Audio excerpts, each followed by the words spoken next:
Բարի երեկո եւ բարի գալուստ հայկական ժամանակ տաղավարում զրուցելու եմ քաղաքագետ Դավիթ Ստեփանյանի հետ։ Բարև ձեզ, պարոն Ստեփանյան։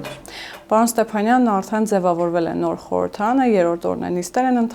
ընդունեցին կամ ընտրեցին ազգային ժողովի նոր նախագահին։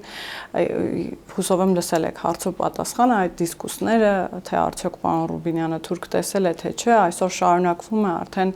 հարցադրումները Հայկ Կոնջորյանի հետ կապված, բայց եթե անդրադառնանք այս մի քանի օրվան ու այս բովանդակությանը, որը ձևավորվել է ազգային ժողովում, եթե դա ճոխություն չէ բովանդակություն անվանել, պարոն Ստեփանյան, արդյոք ձևավորված խորհրդարանը Հայաստանի Հանրապետության շահի մասին է եւ նրանց աշխատանքը միտված է լինելու էլի Հայաստանի Հանրապետության շահը կամ հետապնդելու է Հայաստանի Հանրապետության շահը։ Ես դες անկեղծ ասեմ, ես չեմ հետևում այդ նիստերին եւ չեմ պատրաստվում հետևել, որովհետեւ այնտեղ բովանդակություն չկա եւ չէր կարող լինել։ Ես նոր բան չեմ ասելու, ես ասելու եմ այն, ինչ ասել եմ միջև ընտրությունները, միջև խորհրդարանի ձևավորումը։ Երբ արդեն պարզ էր ինչպիսին է լինելու այդ խորհրդարանը եւ ովքեր են այնտեղ հայտնվելու։ Բովանդակություն չկա, որովհետեւ քաղաքական ուժերը, որոնք այդտեղ հայտնվել են, մի կողմից իշխանությունն է իր նարատիվներով, որոնք տեղավորվում են իրական Հայաստանի գաղափարի շրջանակներում, եւ մյուս կողմից երկու ընդդիմադիր ֆրակցիաներ, որոնք կարգել են իրենց ընդդիմություն, որոնք ընդհանրապես չունեն նարատիվներ։ Գաղափարական որևէ հենք։ Եթե մենք համարենք գաղափարական հենք 300,000 ադրբեջանցիները, որը արդեն դարձել է մեմ, եւ ես հուսով եմ, որ այն դառնալու է մեմ, ոչ միայն մեր մակարդակում փորձագիտական, այլ նաև ընդհանրապես հասարակությունում, եւ դա բխում է մեր շահերից, որովհետեւ դրանով չեզոքացվելու է եւ այն աղբյուրը, որից այդ 300,000 ադրբեջանցիները ծագել են, հա, բոլոր իմաստներով, եւ անդիմությունը, այսպես կոչված 5-րդ շարասյունը, որ այդ կեղծ նարատիվը ակտիվ օգտագործում է։ Եթե մենք սա համարենք գաղափար, ուրեմն հա գաղափար ունեն, եթե չէ, ուրեմն չունեն գաղափար։ Ես չեմ տեսնում որևէ նշույլ եւ որևէ հույս չունեմ, որ այս 5 տարվա ընթացքում այդ գաղափարը կամ բովանդակությունը այս ազգային ժողովում լինելու է։ Ինքը բոլոր իմաստներով կներեք տավտոլոգիայի համար անիմաստ մի կառույց է, որտեղ չկա քաղաքական միտք։ Եթե չկա քաղաքական միտք, ուրեմն իմ համար քաղաքական կառույցը անիմաստ է։ Այսինքն չի գեներացվելու որևէ քաղաքական օրակարգ, որևէ քաղաքական միտք։ Ոչ, այն ինչ որ գեներացվելու է իշխանության ներսում, կառավարության ներսում, բերվելու է խորհրդարան, կոճակները սեղմելու են եւ ընդունեն։ Խորհրդարանի ներսում այդ միտքը չի գեներացվելու, որովհետեւ չկա կոնսենսուս։ Կոնսենսուս կարող է չլինել, չկա դիսկուսիա։ Հա, այդ երկխոսությունը չկա, բայց ոնց կարող է քաղաքական միտք լինի, եթե երկխոսությունը չկա, դեբատներ չկան մեր խորհրդարանում։ Այդ խեղկատակությունը, որ հիմա տեղի է ունենում, այս մի օր, 2 օր, հա։ Երրորդ օրն է։ Հա, երրորդ օրն է փաստորեն, հա, դա քաղաքական դեբատ չի։ Դա խեղկատակություն է, կլոունադա է, շապիտո կրկես է։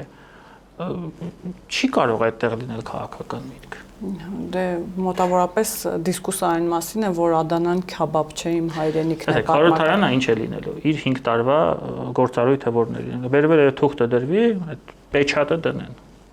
Թուղթը բերվելու է դրվի, պեչատը դնեն։ Այդ պեչատի դերն է լինելու, կնիքի։ Եվ զուգահեռ լինելու է ընդդիմության, եթե կարելի է այդպես անվանել, աղմուկը, օրինակ Նարեկ Կարապետյանը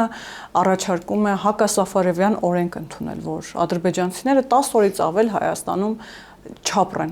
Ես առաջարկում եմ պարոն Կարապետյանին հանդես գալ նախաձեռնությամբ օրենսդրական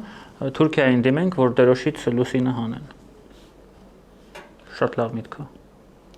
Կարելի է առաջարկել։ Հուսով եմ ձեզ կլսի, պարոն Ստեփանյան։ Կարող է լսի։ Եվ մեկ հարցով էլ անդրադառնանք Սամվել Կարապետյանին եւ անցնենք մնացած հարցերին։ Սամվել Կարապետյանն է ճեպազրույցով հանդես եկել, մարդը, որ մի 2 ամիս առաջ պնդում էր, որ ինքն է լինելու հաջորդ վարչապետը, կառավարության նիստեր էր, այսպես ասած, կազմակերպում, ինքը վարում էր այդ կառավարության նիստերը։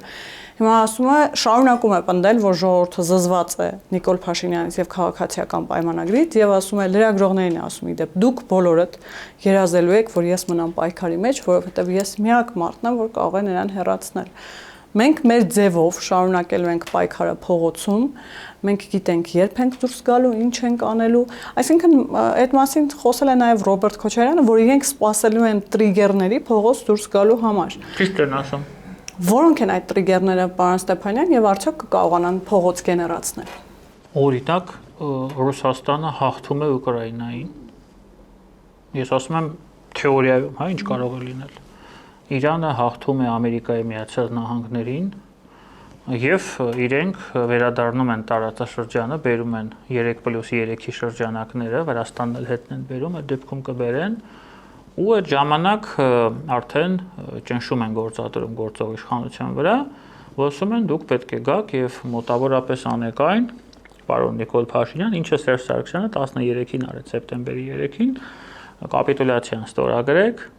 ամերիկացիներին այստեղից հանեք, թրիպը փակեք եւ Հայաստանը դառնա լիակատար, լիարժեք ռուսական գուբերնիա։ Այդ ժամանակ իրենք դուրս կգան փողոց, կվճարեն իրենց մարդկանց, այդ հանրային մասը կապահովեն այդ գործընթացի ու Հայաստանը դարձնեն գուբերնիա։ Այդ դեպքում իրենք կարող են դուրս գալ։ Իսկ տրիգեր կարող է լինել օրինակ գազի գնի թանկացումը, իրենք ակնարկում են իդեպ այդ մասին, պարոն Ստեփանյան։ Չի կարող լինել։ Չի կարող։ Իսկ Ռուսաստանը կարող է գնալ նման քայլի, թե դա լավ տեղ։ Ռուսաստանի դեպքում ես որևէ բան չեմ բացառում,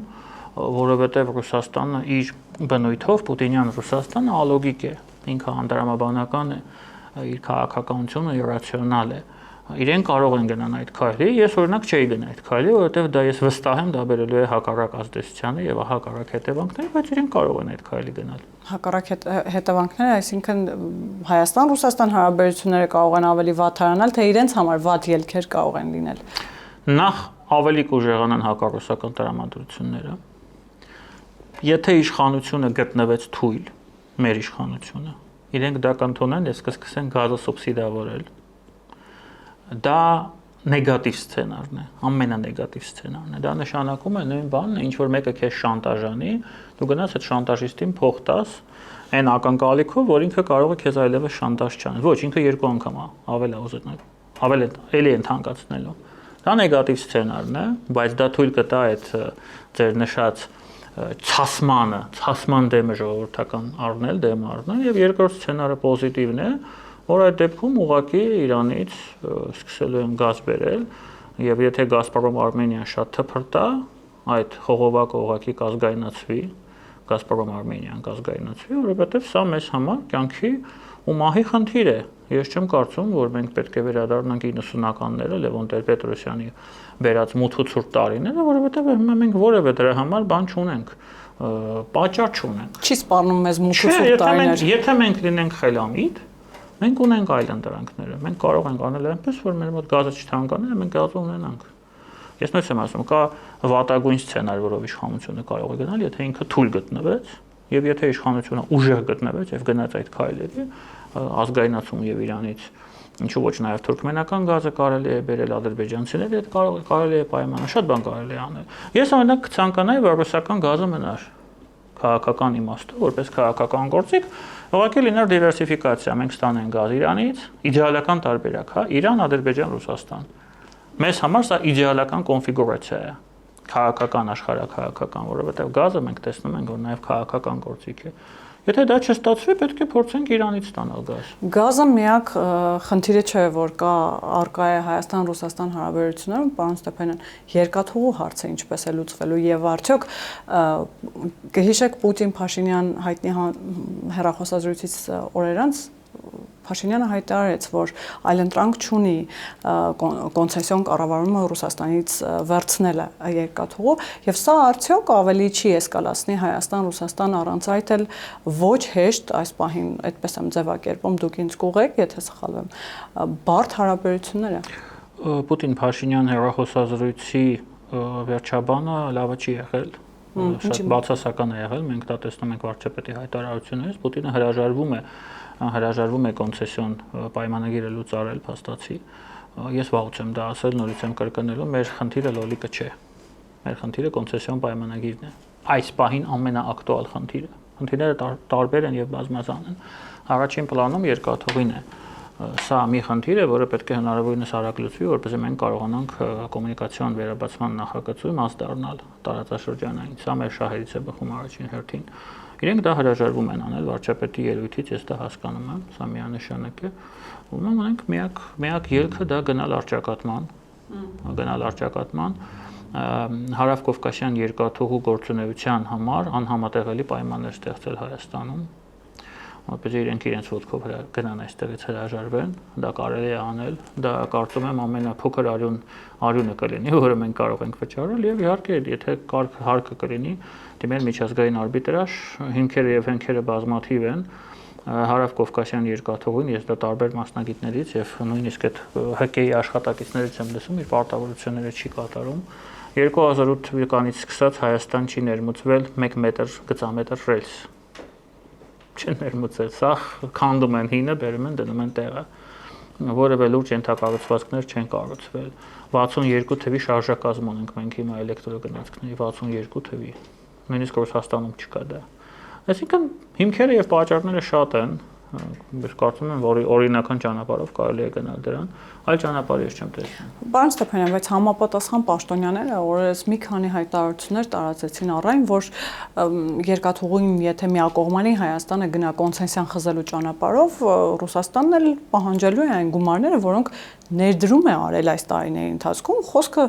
միլիարդավոր ռուբլիների մասին է, ինչ ներդրումների մասին է խոսքը եւ արդյոք ռուսական կողմը կրկին ցույց չի տալիս իր մոտեցումը, որ այնուամենայնիվ հեշտ չի լինելու այդ քայլին գնալը։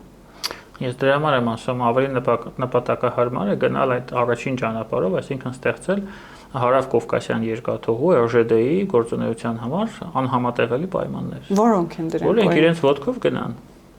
Որը կարող է լինել օրինակ անհամատեղելի պայման։ Եկեք ես դա իմաչ ասեմ, բայց ճանապարհները շատ են։ Ամեն դեպքում սցենարներ կան։ Իհարկե կան, չեն կարող չլինել։ Օրինակ վարչապետը հայտարարեց նաև, որ Գյումրի ախորիկ հատվածի վերականգնման նախապատրաստական աշխատանքներն են սկսվել։ Ինչ է կարծում, սա եւս հավելյալ լարում չի կարող առաջացնել ռուսական կողմի մոտ, որովհետեւ գիտեք, տարիներ շարունակ առնվազն վերջին 2 տարիներին վարչապետը հորդորել է երբեմն անգամ խնդրանքով է դիմել, որ ռուսական կողմը վերականգնի այդ բացակայող հատվածները, հիմա հայտարարում է, որ արդեն իրենք են նախաձեռնում այս աշխատանքը։ Ես չեմ հասկանում ինչ է նշանակում հավելյալ լարում։ Հայաստանի ու Ռուսաստանի միջև ամեն ինչ պարզ է։ Իրենք շատ լավ հասկանում են ինչ ենք մենք ուզում անենք, մենք շատ լավ հասկանում են իրենք ինչ են ուզում անել։ Հիմա ինչ էլ մենք անենք կամ չանենք, այդ հավելյալ լարումը չի լինելու։ Կարող է ինչ-որ արտահայտություններ լինել, Մոսկվայից, հետո ստեից պատասխան հնչի կամ ստեից ինչ-որ քայլ ար, որոնք այդ ախորիկի ձեր ասած հայտարարությունը վարչապետի ընդդից արձագանք լինի, բայց կոնցեպտուալ ոչ մի բան չի փոխվել, որովհետև բոլորը ամեն ինչ հասկանում են։ Եվ դա պարզ է դարձել 22 թվականից սկսած։ Վերջի մեխը եղել է օգոստոսի 8-ը։ Իրենք հասկացել են ինչ է ստե կատարվում, ստեղ էլ հասկացել են իրենց մոտ ինչ է կատարվում։ Հիմա ինչ է լինի, դա հավելյալ լարում չի կարող իրական, հա, կոնցեպտուալ առումով հավելյալ լարում չի կարող արվել։ Բայց այն քաղաքականությունը, որը վարում է Ռուսաստանը հիմա Հայաստանի նկատմամբ, շարունակելու է, նկատի ունեմ այդ սահմանափակումները, ապրանքների եւ գնալու է ավելի հեռուն։ Ну կարող է, հա, ինչ են մեզանից գնում դեռ, կարող է բաղասատ էլ չեն գնում։ Իսկ հեռուն գնալը միջև ուր կարող են գնալ, որովհետև քիչ են նաև նման հայտարարությունները եւ նաև էլի հայտարարությունները կամ փաթեթավորումները առայն, պարոն Ստեփանյան, որ Եվրամիությունը դեռևս բլիթներով սիրաշահում է Հայաստանի ժողովրդին, քաղաքացիներին, այսպես ասած, ազատականացման քողի ներքո, բայց շուտով նաև Եվրամիությունն է սկսելու ճնշել Հայաստանին եւ գործիքայնացնել Ռուսաստանի դեմ։ Հետո ասում։ Վերջերս իրենց արտաքին հետախուզական ծառայության այդ հայտարարությունը մոտավորապես այդ կոնտեքստը ուներ, որ մի սպասեք նաև Եվրամիությունից լավ վերաբերմունք, ինչ որ պահի, այսպես ասած, նրանք են ձեզ գցելու, եթե ժողովրդական լեզվով ասեմ։ Հիմա ինչպես հասկանալ նաև այս փաթեթավորումները։ Նախ SVR-ի տարածած հայտարարությունը ես շատ ուշադիր կարդացել եմ, ծանոթացել եմ, դա մեր ազգային ժողովի հայտարարությունները չեն։ Սա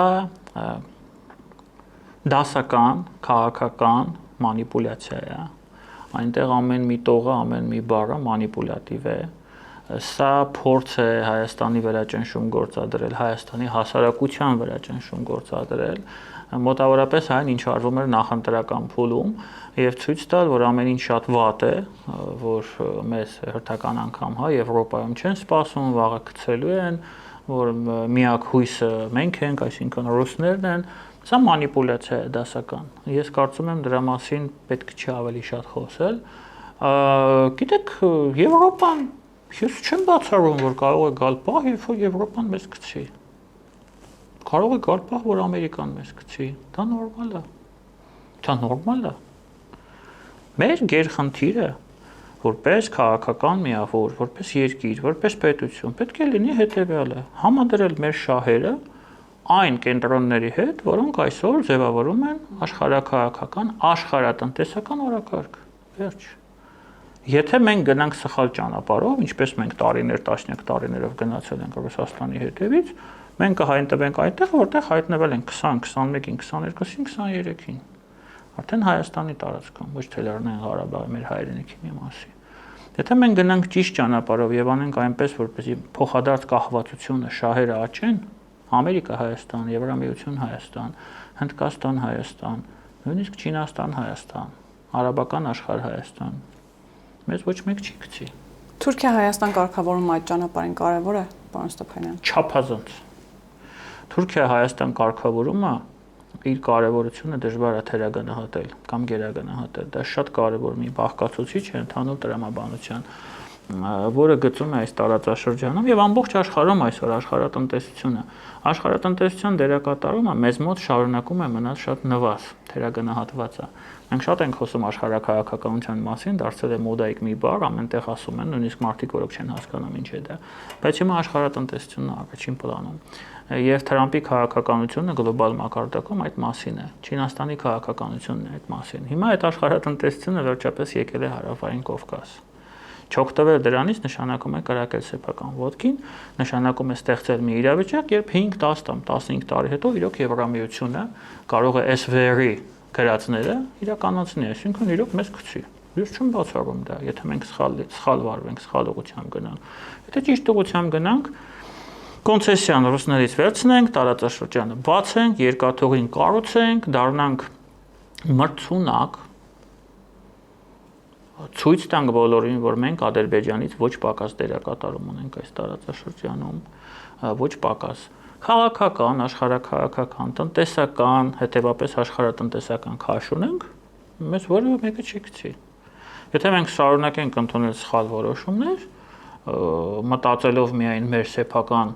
իշխանության երկարակեցության, օրինակ, կամ մեր փորի, մեր գրպանի մասին, հա, մեր աշխատավարձի, պարգևավճարների, դա բոլորն է վերաբերում բոլորին։ Մասին, այո, կարող է օր գալ, երբ որ մեզ կգցեն։ Պարոն Ստեփանյան, ինչպես հասկանալ նաև Ադրբեջանի արտգործնախարարի այն հայտարարությունը, որ Հայաստան-Ադրբեջան հարաբերություններում շուտով դրական նորություն կամ դրական ազդակ է սպասվում եւ նաև նշվել է, որ խոսքը գնում է նաև թրիփի մասին, ինչը օգոստոսի 8-ի տրամաբանության մեջ է եւ շրջանակներում է պայմանավորվածությունների։ Ինչ կարող է սա ենթադրել եւ առաջիկայում այդ լավ նորությունը ինչ տեսք կարող է ունենալ, այսպես ասեմ։ Ես պետք է նախապես ասեմ, որ ես որևէ տեղեկատվություն չունեմ, մեզ որևէ մեկը տեղեկատվություն չի տալիս մեր կառավարության կողմից, անձամբ ինչ, չգիտեմ, միգուցե ուրիշներին տալիս են։ Ես կարող եմ ուղղակի փորձել իմ սեփական վերլուծությունը անել զուտ Բայրամովի հայտարարությունը վերլուծելով, ես կարծում եմ, որ խոսքը գնում է այդ հատվածի սահմանազատման մասին, որտեղ որ թրիպը պետք է անցնի, դա պարտադիր պայման է։ Ну, սա արդեն ված չի լինի, որովհետև սահմանազատումը 1.5 տարի է անցել, շատ ավելի ժամանակ է անցել, սահմանազատման գործընթացը կանգ է առել, դա շատ կարևոր գործընթաց է մեզ համար։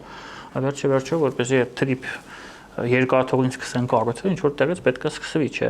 Եվ դա պետք է սկսվի Ադրբեջանի տարածքից։ Այդ գնացքը, որը ռելսերը դնում, այդ ռելսերը հոտից չեն բերում կրանով դնում, պետք է միտից սկսվի, եւ դա Ադրբեջանի տարածքից պետք է սկսվի, ուզես չուզենք։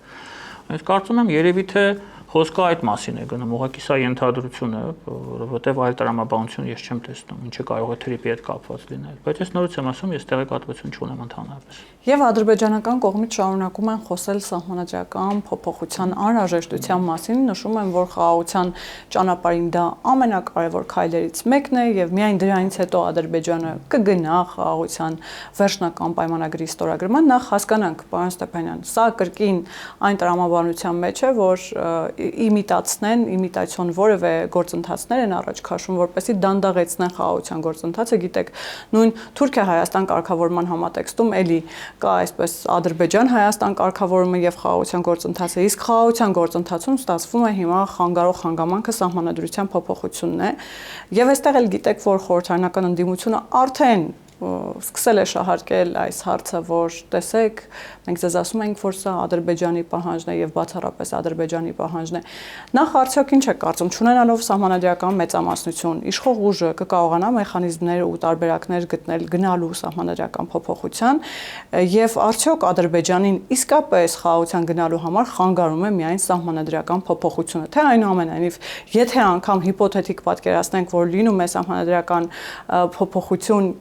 կայանում է, մարդիկ գնում են եւ դրան այո են ասում, դրանից հետո Ադրբեջանի մոտ կարող են այլ հարցեր եւ խնդիրներ ծագել։ Շատ կարևոր հարցերի շարան հնչեցրեցիք, փորձեմ բացել, հա, փակագծերը։ Ադրբեջանը միանշանակ շահագրգռված չէ, որպեսզի Հայաստանի եւ Ադրբեջանի միջև կարճ ժամանակում հաստատվի խաղաղություն։ Դա մեկ։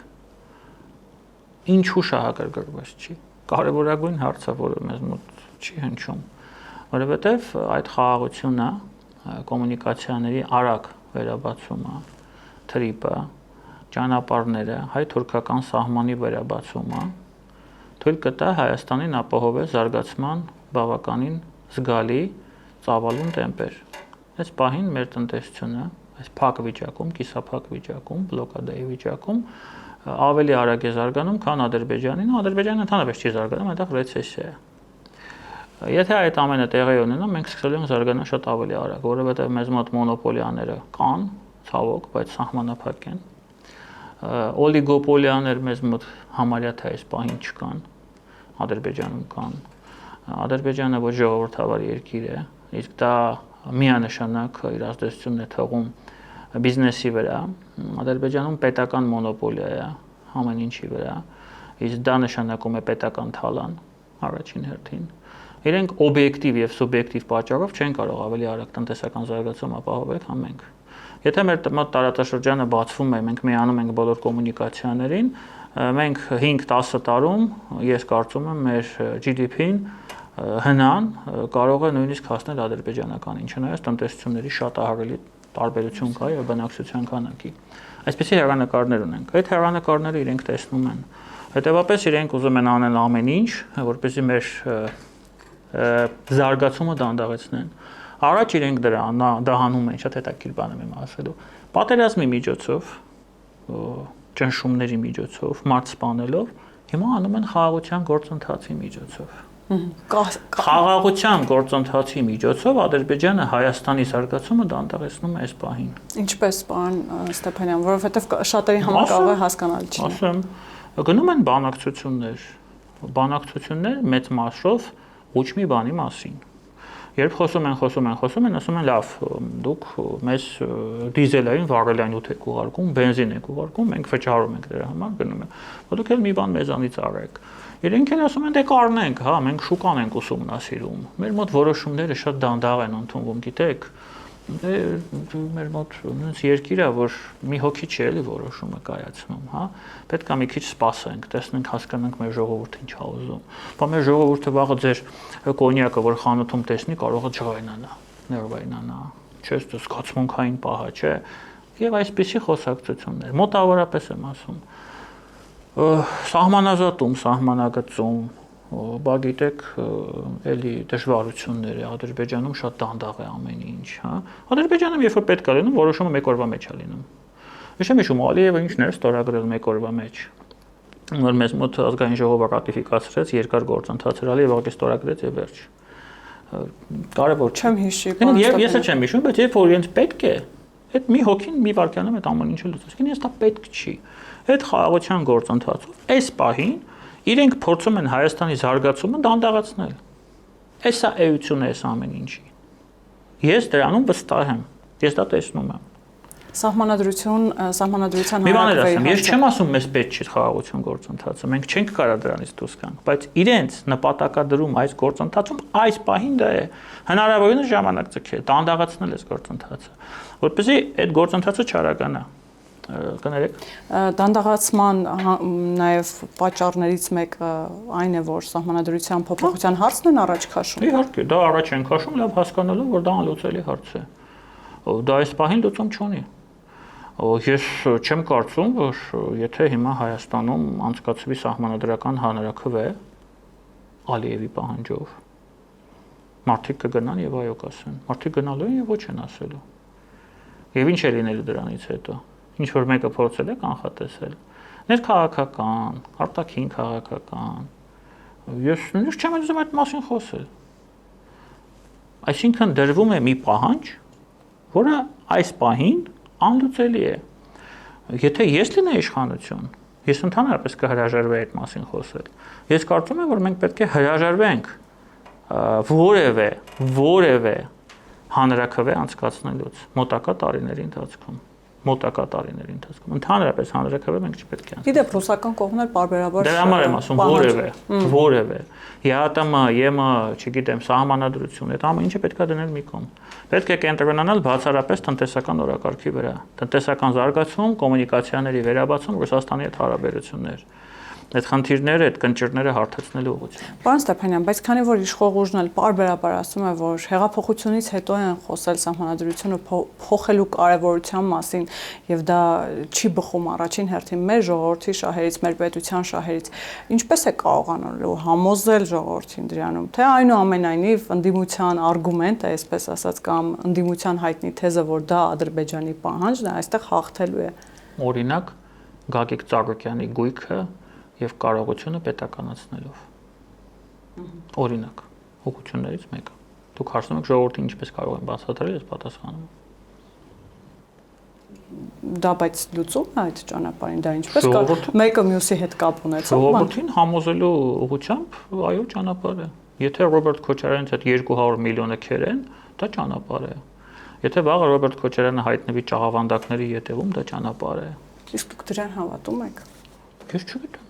Չեմ կարող ասել, ես չգիտեմ ինչ է լինելու։ Ես տեղյակ չեմ, բայց ես ասում եմ, որ ճանապարհը սա է։ Կոծկել, փակել, այդ ուղղut հարթեցնել այդ խնդիրը, օրակարգից հանելու ճանապարհը սա է։ Մեր հասարակությունում սահմանադրական բարեփոխումների պահանջ չկա հասարակությունում։ Այդ մարդկանց ինչպես եք համոզելու։ Չկա այդ պահանջը։ Ես չեմ ասում, որ դա պետք չի մեզ։ Ես ասում եմ, պահանջը չկա ու հիմա դա ռիսկային է, դա պետք չի անել։ Մենք ունենք բազմաթիվ խնդիրներ գործող օրենքները իմպլեմենտացնելու ուղղությամբ։ Մենք ունենք տասնյակ օրենքներ, որոնք չեն աշխատում։ Եվ կատարողներին ունենք փողոցում ոստիկանության տեսքով, հազարավոր ոստիկաններ են քայլում, եւ գերատեսչությունները ունենք, եւ ինստիտուտները ունենք, օրենքը չի իմպլեմենտացվում։ Լավ, դրա մեղավորը ով է։ Թող իմպլեմենտացնեն, թող օրենքները փոխեն։ Այդ խնդիրները, որոնք կան, որոնք հիմա հղում է արվում, որ սահմանադրությունը պետք է փոխվի, կարելի է ճանապարհով լուծել։ Մենք չունենք այնպիսի խնդիրներ, որոնք սահմանադրությունը փոխելով կամ չփոխելով կլուծվեն կամ չեն լուծվի։ Եվ վերջում անդրադառնալով նաև ձևավորված խորհրդարանին, պարոն Ստեփանյան, ինչ է կարծում այս ամբովանդակ պայքարը քաղաքական ճակատավոր ասած, մենք կտեսնենք միայն խորհրդարանում, թե այնուամենայնիվ նաև թեժ կպահեն փողոցը, ինչպես իրենք են խոստանում, թեժ աշուն, թեժ ձմեռ, թեև ձմեռը եւ ամառը համեմատաբար ավելի խաղաղ են լինում։ Ինչպես եք պատկերացնում նրանց աշխատանքը այս իմաստով եւ ինձ նաեւ հետաքրքիր է հայտնի արտահայտությունը Վլադիմիր Պուտինի թույլ տալ ռուսամետ ուժերին մասնակցել ընտրություններին ավելի շատ օգնեց այս մարդկանց խանգարեց թե ամեն դեպքում անհասկանալի է որ շրջանակներ պնդում են որ խանգարեց բայց այսպիսի մասնակցայնությունը ճիշտ ասած մեծ հակառակի մասին կարող է նաեւ խոսել Պուտինի սկսենք վերջից Պուտինի հայտարարությունը կոնսոլիդացրեց իրենց էլեկտորատը այն մարդկանց, ովքեր Պուտինի մեջ տեսնում են փրկիչ։ Իրենց դա կոնսոլիդացրել։ Անկամ այս պայմաններում։ Այո, այսինքն այդ 500,000 մարդ գնաց չէ ձայնատվեց։ Այդ 500,000 մարդը որ գնաց, իրենք այդ թվում նաև ի թիվս այլ պատճառաբանական կապը դասավորենք, հա, ի թիվս այլ արգումենտների տեսել են դա, որ Պուտինը այնտեղից մատով արեց, Պուտինը հարց լուծող մարդ է իրենց համար, Ռուսաստանի ցարն է, հա, ինքն է։ Իրենց դա ցեմենտեց այդ 500,000-ին։ Իրենց դա ցեմենտեց եւ իրեն գնացին եւ իրենց ձայնը տվեցին Հայաստանի անկախության եւ ինքնիշխանության դեմ։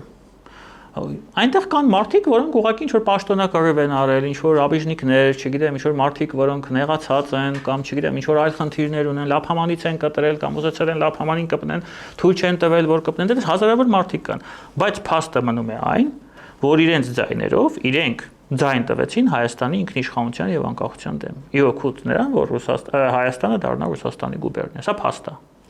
Պուտինի հայտարարությունը իրենց օգնեց այս առումով, բայց այն մարդիկ, ովքեր ի սկզբանե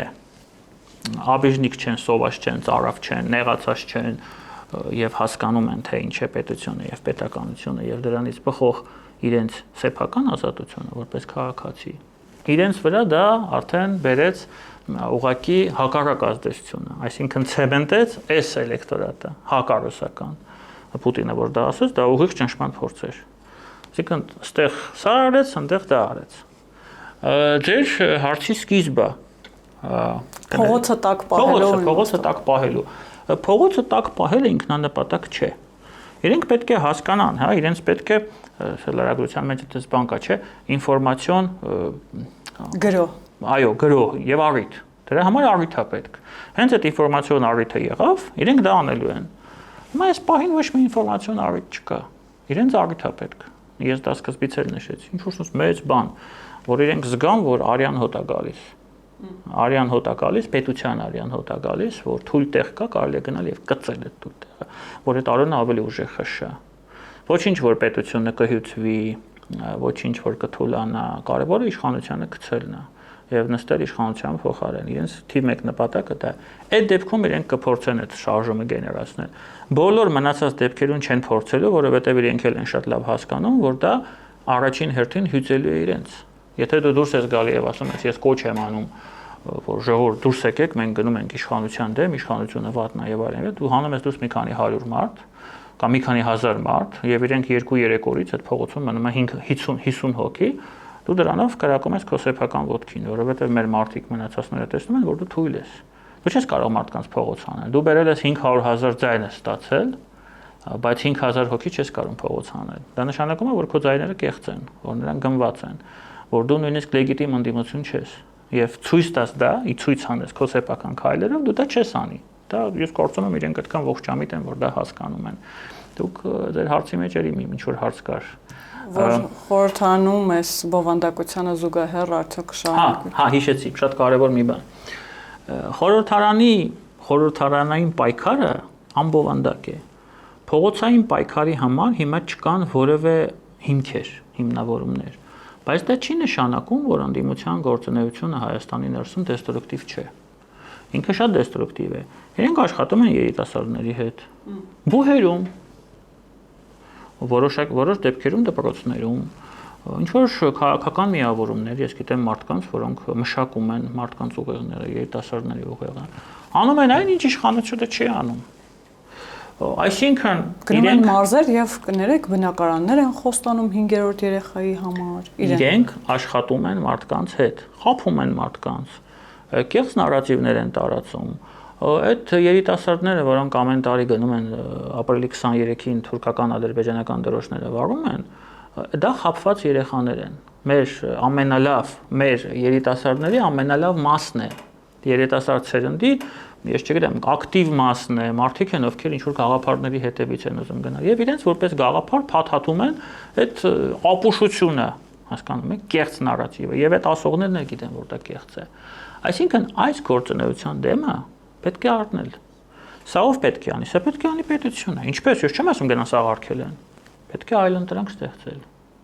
Մեր ԶԼՄ-ները պետք է աշխատեն այդ ուղղությամբ, այլընտրանք ԶԼՄ-ներ են պետք ստեղծել, քաղաքական նարատիվներ են պետք ձևավորել Հայաստանի ներսում։ Ես վստահ եմ, որ մենք ունենք մասնագետներ, որոնք դա կարող են անել։ Մեր երիտասարդները պետք է կրթվեն։ Կրթությունը շատ կարևոր է, որովհետեւ այն ինչ որ արվում է հիմա այդ ընդդիմության կողմից, այսպես կոչված այդ ռուսական քարոզը, միջև հիմա մեր երեխաներին տանում են ռուսական բուհեր։ Չի մասնա խոսքը։ այդ Դոմի Մոսկվայի կնիգի, չգիտեմ ինչ, իրանց այդ բաները ինչ են անում։ Դա հակապետական գործունեություն է, ուղեղների լվացում է։ Դրա դեմը պետք է առնել, ինչպես առնել։ Ստեղծել մի ուղղություն, շատ հզոր հոսք երկրի ներսում կրթական, որը ուղղված է միտված լինի առաջին հերթին ազգայինի, իրական ազգային արժեքների, իրական կրթական արժեքների, Հայաստանի ինքնիշխանությանն ուղղված լինի։ Սա պետք է բոլորի գլուխների մեջ անընդհատ հասցնել։ Մեր ինքնիշխանությունը, մեր անկախությունը մեր ազատության գրավականն է։ Երեխեք, դուք ուզում եք ազատ լինել։ Դուք ուզում եք լինել ազատ, դուք ուզում եք հանգիստ ապրել ձեր երկրում, ոչ մեկից կախված չլինել։ Դուք ուզում եք ունենալ ազատ ինտերնետ, ազատ կամ արտահայտություն։ Ուզում եք հանգիստ խոսել եւ չմտածել, որ ձեզ վաղը կարող են տանել վանդակների մեջ գցել։ Դրա համար պետք է պայքարել։ Իսկ պայքարը անպայման չի փողոցում կամ պատերազմի դաշտում։ Պայքարը դա կրթվելն է, կրթությունն է, դա քո ավանդն է դրա մեջ։ Եվ այստեղ պետությունը պետք է շատ ուժեղ դերակատարում ունենա, որ այդ դեստրուկտիվ հոսքերի դեմ առնի։ Ես սրա մասին եմ խոսում։ Հուսով եմ ձեր շատ կարևոր ռետորական հարցերին այնուամենայնիվ կփորձեմ պատասխանել նաև այդ երիտասարդները, որոնց ուղղված էր։ Եվ վերջում շատ կարճ, պարոն Ստեփանյան, այդ քվեները, որ գեներացրել են դիմությունը, այդտեղ նաև դեր ունեցել է ոչ միայն այսպես ռուսասերությունը կամ ռուսամետ լինելը, ինչպես Պուտինն է ասում, այլ նաև թուրքատիացությունը, որովհետև այդ նույն ուժերը իրանց դիրքավորում են որպես Թուրքիայի եւ Ադրբեջանի դեմ պայքարող ինքնության համար, այսպես ասած, պայքար մղող առաջամարտիկներ։ Սա նաև դեր ունեցել է թե՞ չէ։ Միանշանակ, ցավով եմ սա ասում, որոշակի հատված կա մեր հասարակությունում, այդ 500-ի մեջ է մտնում, որոնք իրոք հավատում են, որ թուրքից մեզ կարող է փրկել միայն ռուսը։ Սա հերթական կեղծ նարատիվի պատասխանն է, որը տասնյակ տարիներով, ինչ ոչ 100-ամյակներով այս խեղճ հասարակության մեջ դրսից ներմուծվել է եւ տարածվել է։ Մարդիկ կան, որ իրոք մտածում են, որ մենք կարող ենք, ինչ անշուշտ թրքանալ, հա։ Դե չկա այդպես բաներ, չկա, գոյություն չունի այս պահին այդպես բան։ Միայն ռուսը կարող է մեզ փրկել, որպեսզի մենք թուրք չդառնանք։ Որպեսզի մենք թուրք չդառնանք, մենք պետք է կրթվենք, հայ մնանք, մեր ինքնիշխանությունը, ազատությունը եւ անկախությունը հարգենք, ռուսամետ ուժերին ձայն չտանք, պայքարենք այդ ամենի համար եւ ոչ մեկ մեզ չի կարող թրքացնել այդ դեպքում։ Դա միակ ճանապարհն է։ Դու բերեցիր այդ բանալիները քո տան, տվեցիր ցանկացած օտարին, ռուս կլինի, թուրք կլինի, անգլիացի կլինի, ֆրանսիացի, դու կործանված ես։ Դու կործանված ես։ Այդ բանալին պետք է քո ձեռքում լինի։ Իսկ դրա համար դու պետք է ուժեղ լինես եւ հասկանաս քեզ հետ ինչ են ուզում անել, ով է ուզում անել եւ ինչի համար է ուզում անել։ Վերջ։ Շնորհակալ եմ, պարոն Ստեփանյան։ Ես եմ շնորհակալ։ Հիշեցնեմ, որ զրուցակիցս Դավիթ Ստեփանյանն էր, կհանդիպենք։